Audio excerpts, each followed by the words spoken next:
a few breaths. Notice the earth supporting you, and notice the quality of energy in your body. Notice if you feel relaxed, at ease, or anxious. So whatever you're bringing to this evening together, just with an open heart, give space for it to be known, to be received in the midst.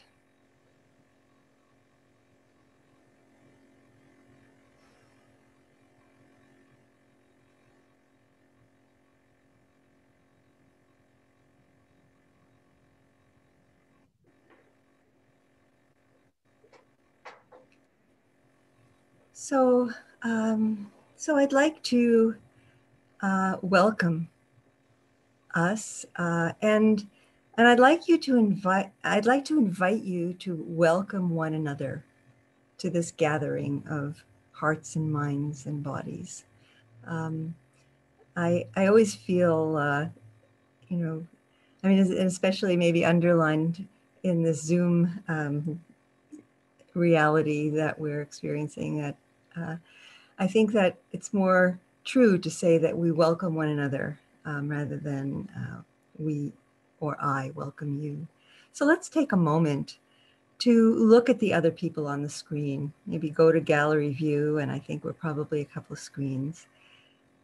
Just look, enjoy all the beautiful faces, take in their presence. Even though we're not in physical proximity to each other, we're a gathering of people with different skin colors, eye colors, mother tongues, ethnicities, ages, sexual orientations, genders, personal histories, abilities, challenges, physical, mental, and psychological. We all have varying financial, family, and community connections and resources. Maybe there are ways that we identify that might have been a context for feeling excluded from certain groups. So maybe we have hurt or wariness around those identities. So I'd like to invite us all to welcome and be welcome to this gathering and into our evening of practice together.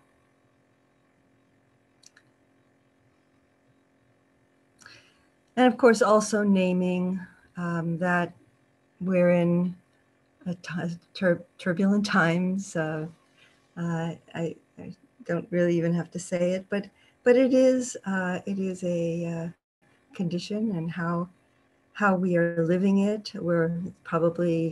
It's changing for all of us. Sometimes it's steady as she goes, and sometimes it's a roller coaster. So all of the stresses and losses that you may be carrying. And as Dharma practitioners, you also may have noticed and appreciated the gifts and opportunities of this time. So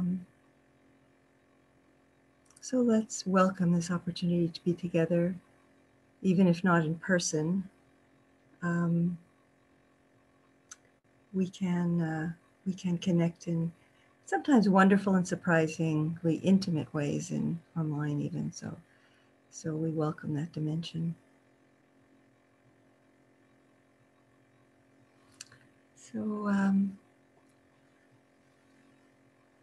So I'd like to also, as we begin, to acknowledge the support of those who came before us, on this land, those who stewarded this land for so long, this place, Montreal, Chichaga, this unceded indigenous land. There are many peoples who gathered here and traveled through the lands and the waters, The Kananga Haga Nation is recognized as perhaps most centrally the custodians of the lands and waters on which we gather today. And today it's home to a diverse population of indigenous and other peoples. So much gratitude, appreciation, and also taking in and owning that our presence here involved a taking by force and much harm. And so we can, as we give these land acknowledgements, it's important not to just do it in a perfunctory way, but to ask ourselves, what can we do? How can we respond? How can we engage?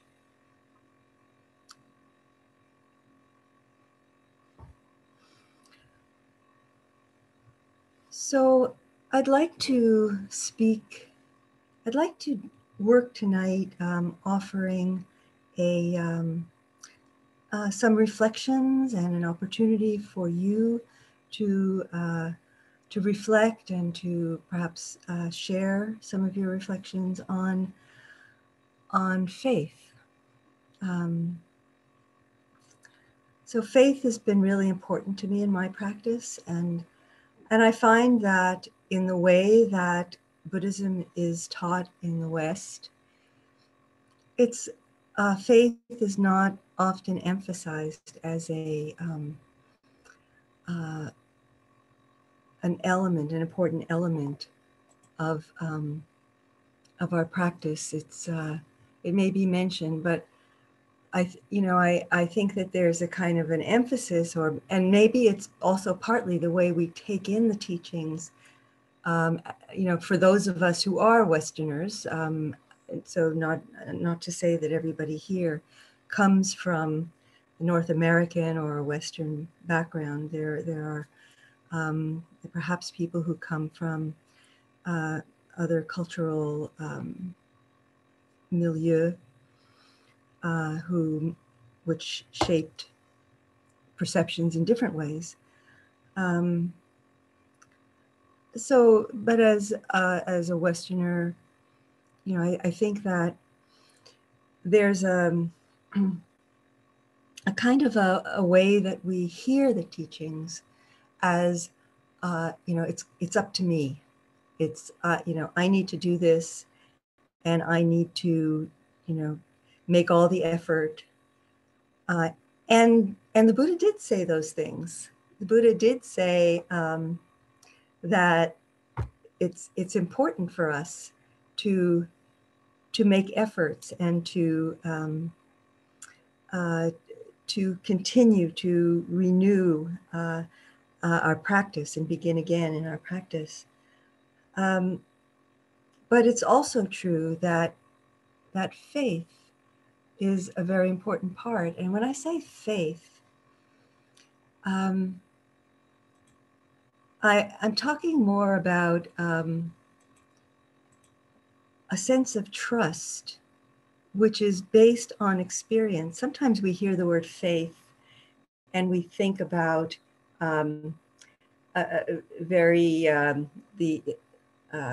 maybe we were brought up in a certain tradition, and with you pray and you the prayer is somehow that things will work out the way you want them to work out, and that so your faith, people can associate a sense of faith with I'll get what I want, so I faith to and that's a very limited and very it's kind of childish view of faith. But a faith can be a sense of that I'm supported, that there are many conditions that support my practice, my life, my journey, my aspiration to wake up in my life, to become more kind, more wise, more skillful, and to benefit others. So it's not just up to me. It's I can look to the sources of support, and most centrally in the Buddhist tradition, we look to the three jewels, what we call the three jewels: Buddha, Dharma, and Sangha. And so we, and I'm going to talk a little bit more about, we take refuge. It's called in the Buddhist tradition, taking refuge in the three jewels. And the first time I heard that word, taking refuge, I found it puzzling. Wasn't sure what it meant. But the more we understand about suffering and the causes of suffering, or dukkha, causes of dukkha, the more we recognize the value, the preciousness of taking refuge in Buddha, Dharma, and Sangha. So, so that can become an orientation for our faith. So I'd like to, just before we begin our practice, to chant the refuges. Some of you may be familiar with these, with this chant, or with this, these words, and some of you may be less familiar with them. The chant begins with an homage to the Buddha, the fully awakened one. And so, Bibiana, would you mind sharing the screen, please? And we can look at that together. Please feel free to chant with me if you would like, with your mics off, because it doesn't work so well with the mics on Zoom. But the English, I'm going to chant the Pali. The English is there, but I'm not going to chant that. And we chant the refuges 3 times, and a lot of chants, or a lot of statements in practice, are done 3 times, and I kind of think it's because, like, our minds wander, our minds, get kind of distracted, and so it kind of helps to be sure that at least we've said it once with kind of a collected mind. Maybe it gives us a better shot at it anyway. So if you like, please feel welcome to join, and or just also feel welcome to simply listen.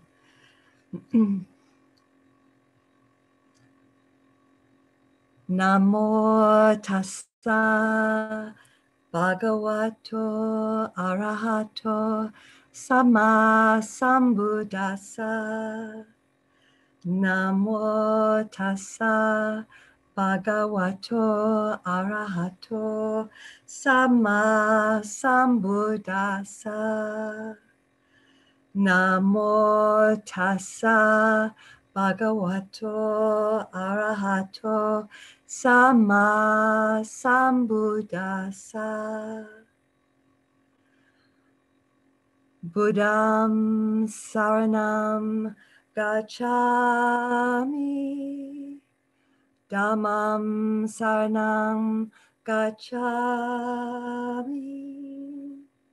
Sangham saranam gacchami. Dutiyampi Buddham saranam gacchami. Dutiyampi Dhammam saranam gacchami. Dutiyampi Sangam Saranam Gacchami. Tatiyampi Buddham Saranam Gacchami. Tatiyampi Dhammam Saranam Gacchami. Tatiyampi Sangam Saranam Gacchami.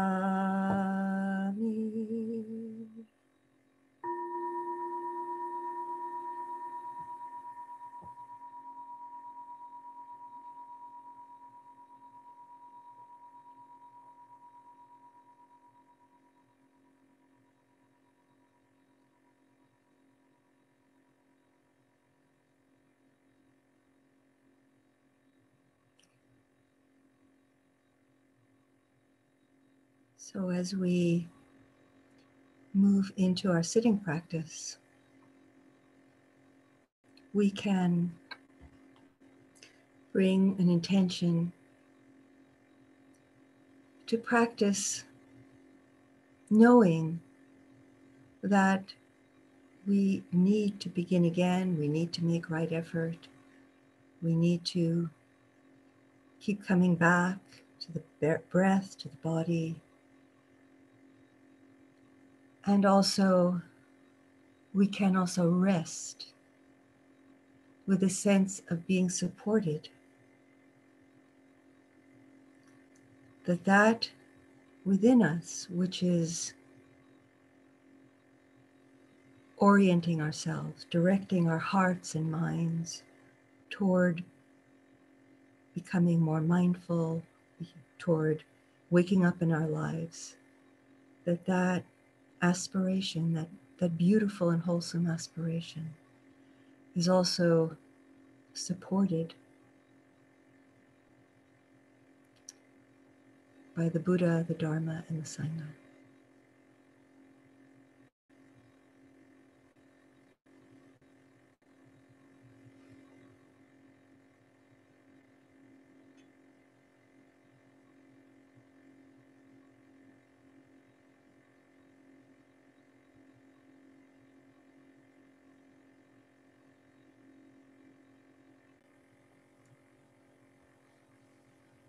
So I invite you, if you like, to just take a moment to stretch, get up and stretch.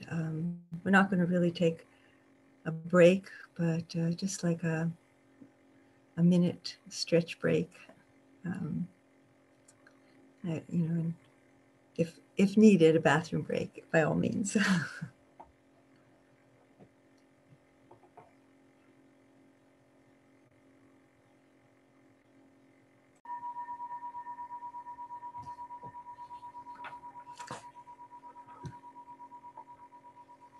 So I'd like to reflect with you about refuge, and what does taking refuge mean?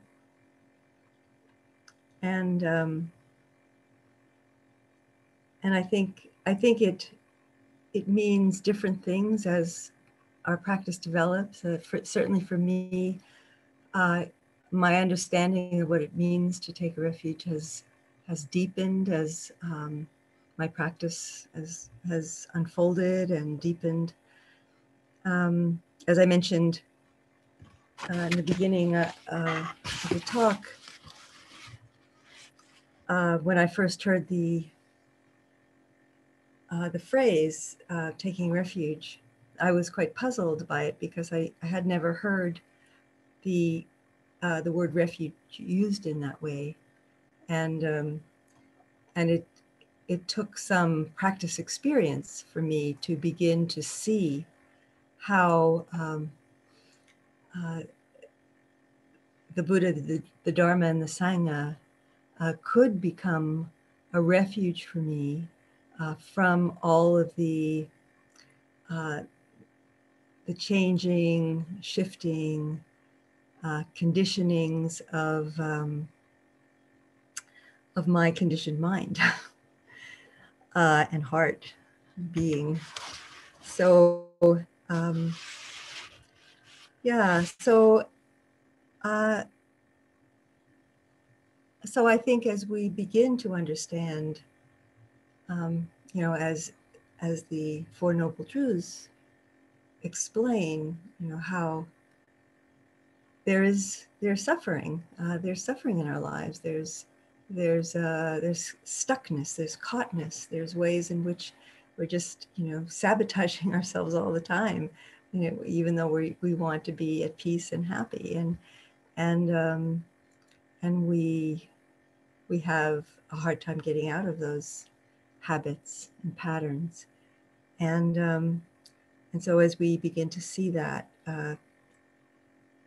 taking refuge becomes more and more significant and precious. So, what does it mean to take refuge in the Buddha, in the Dharma, and the Sangha?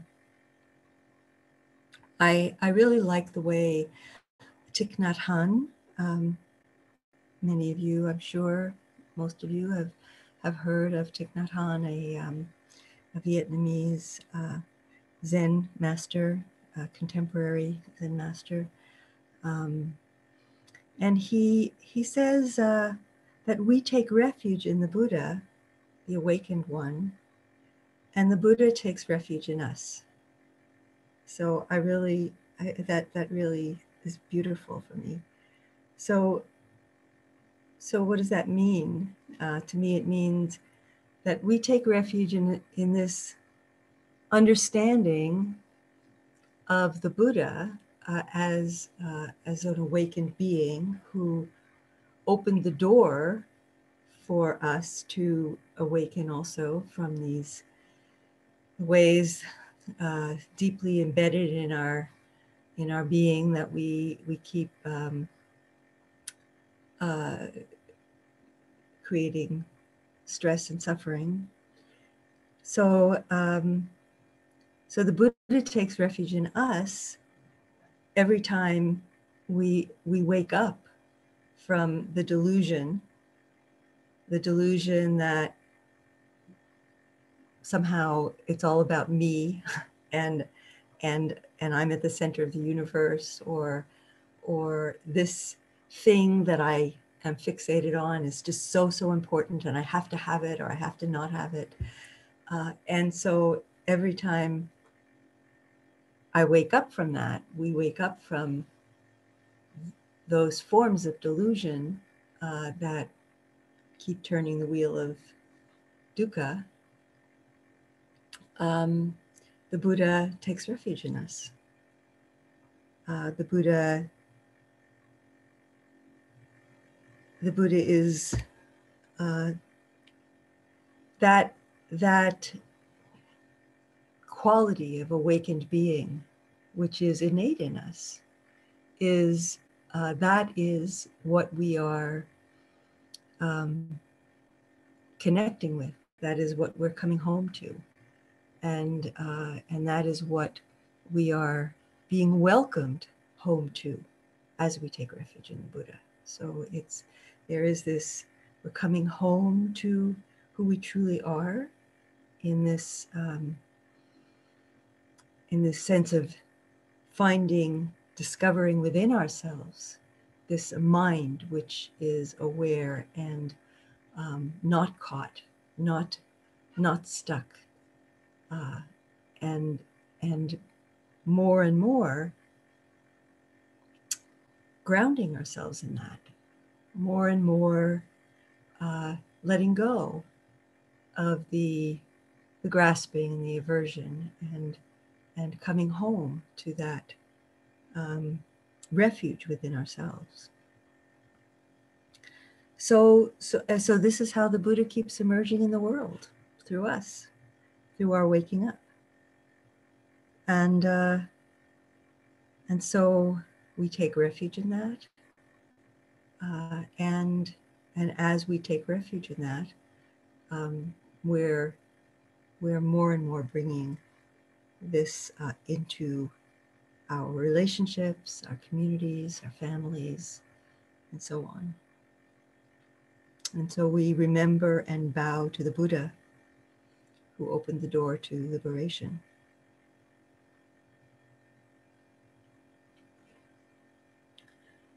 And so we take refuge in the Dharma and the teachings of the Buddha.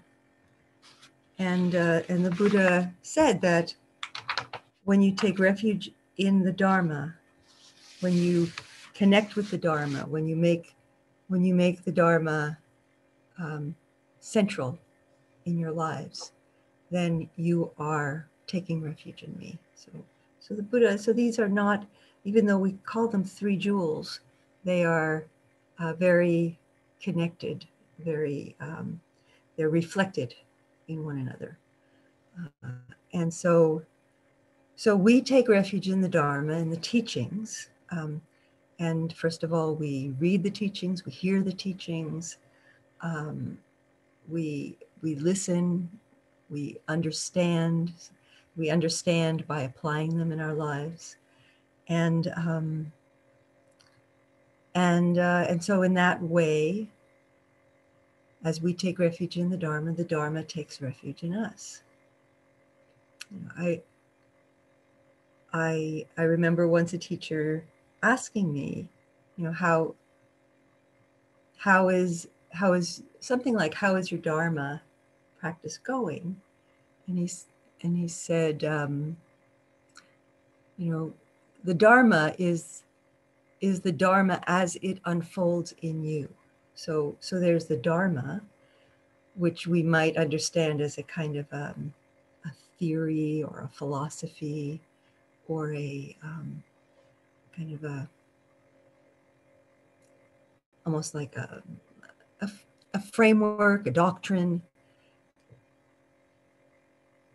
And the real Dharma is as it comes alive in us, as we apply it and experience it in our lives.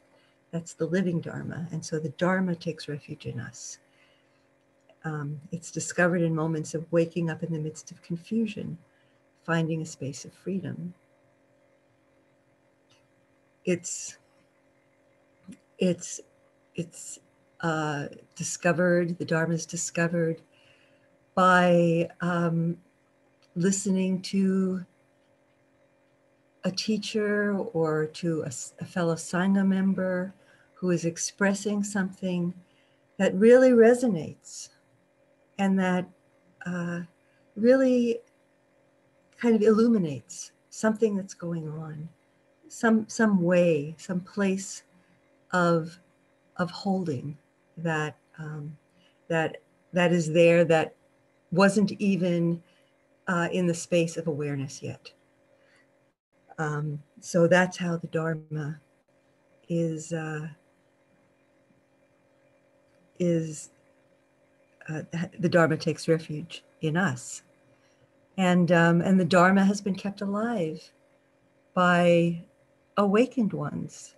So there have been many awakened beings over the millennia, and you know, not to say there have been many awakened beings who were as completely awakened as the Buddha, but they're awakened beings in our midst, and maybe they're not always awake, but maybe they can be awake in a particular moment, and really illuminate something for us. So we take refuge, and of course we can also see that as taking refuge in the Sangha. So in that way, as I was saying earlier, you know, all of these different refuges reflect each other. So so we take refuge in the Sangha. So the Sangha,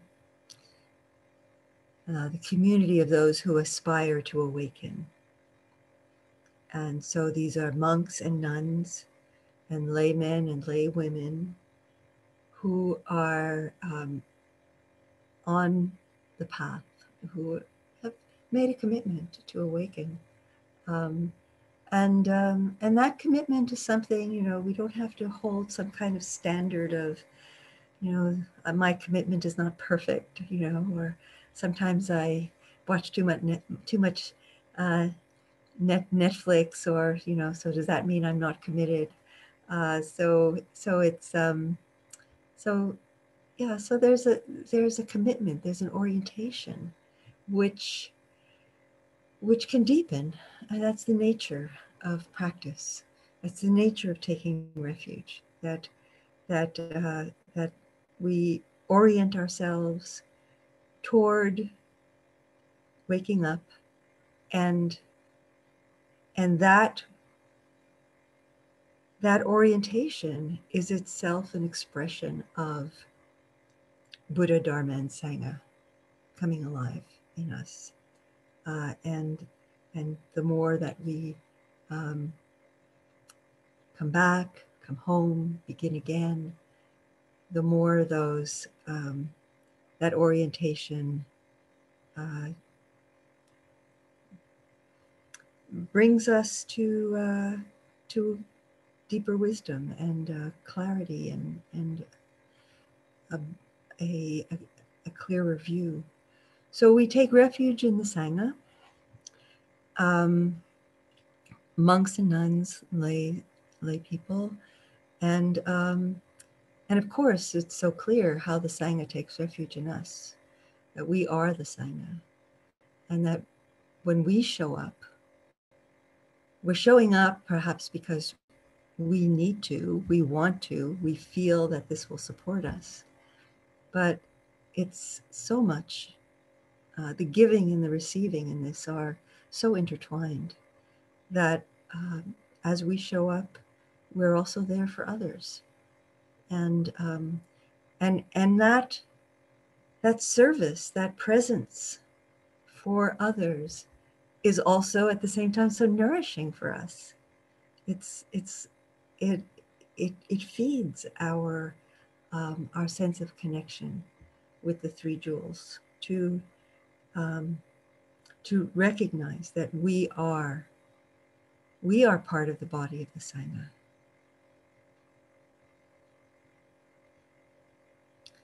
And I think we can also think of our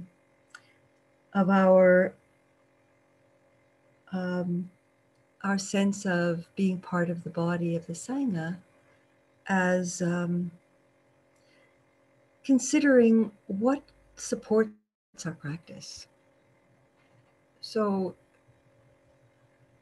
there are perhaps those who are not in our lives, who are not actively practicing, and yet, perhaps they understand that it's important to us. Perhaps they appreciate that that over the years of our practice, we've become a little bit kinder and gentler, a little more patient. Perhaps they see that compassion arises more easily within us as the practice transforms us and wears away those sharp edges of reactivity.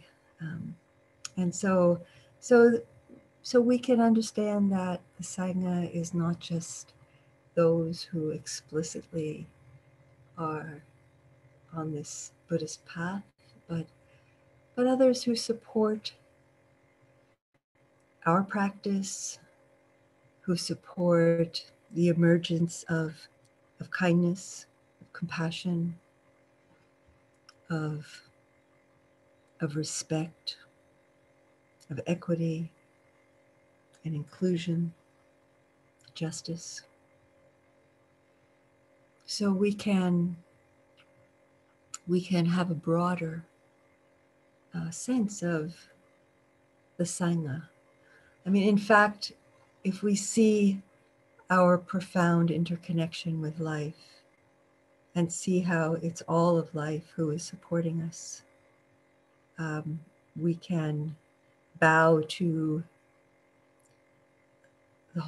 all of Mother Earth as part of our Sangha. So I think it's good to have, a more focused and precise sense of the three jewels, understanding the Buddha, the historical Buddha, the the awakened one, the one who discovered the way of awakening and opened the door to us, and to open that to really understand that includes that innate awakened being that is who we most truly are. That to understand that there's the Dharma, that the Dharma, which is vast, and we have the Dharma not only in the early Buddhist teachings, but in the Mahayana, in the Tibetan teachings, and different developments of teaching. So the Dharma is vast. The Buddha Dharma is vast, and then the teachings which illuminate the capacities, the beautiful capacities of the heart, in coming from many traditions, are also to be bowed to, can be bowed to, and can be seen as interconnected as we are as a human family. So are the spiritual teachings of different peoples, different cultures, and the Sangha, from the original Sangha of monks and nuns and lay women and laymen dedicated, deeply dedicated to the practice, and we can in a special way be inspired when we see people who have really fully dedicated their lives to living and deepening in this practice, and in whatever ways they can, sharing it with others.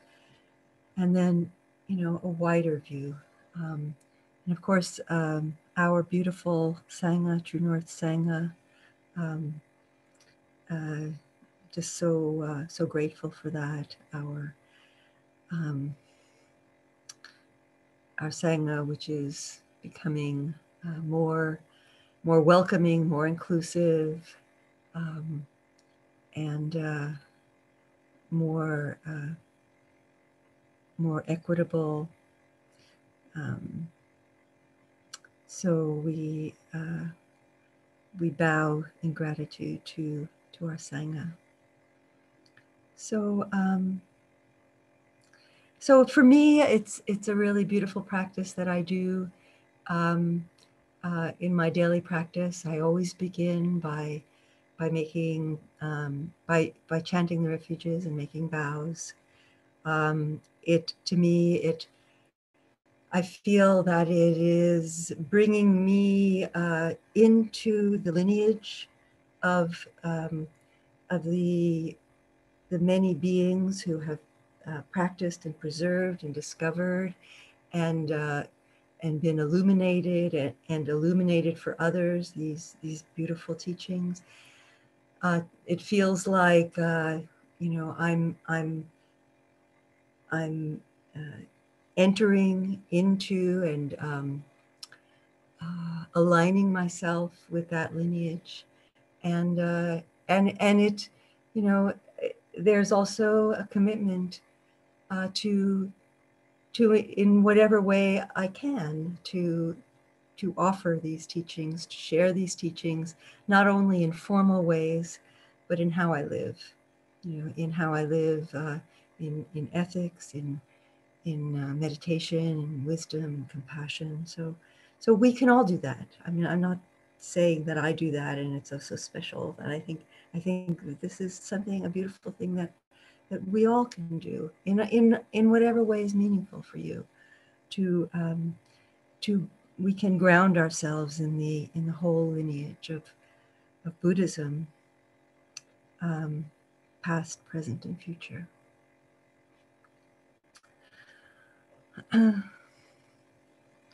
So I'd like to invite you now to maybe we'll stop the recording, and I'd like to invite you now to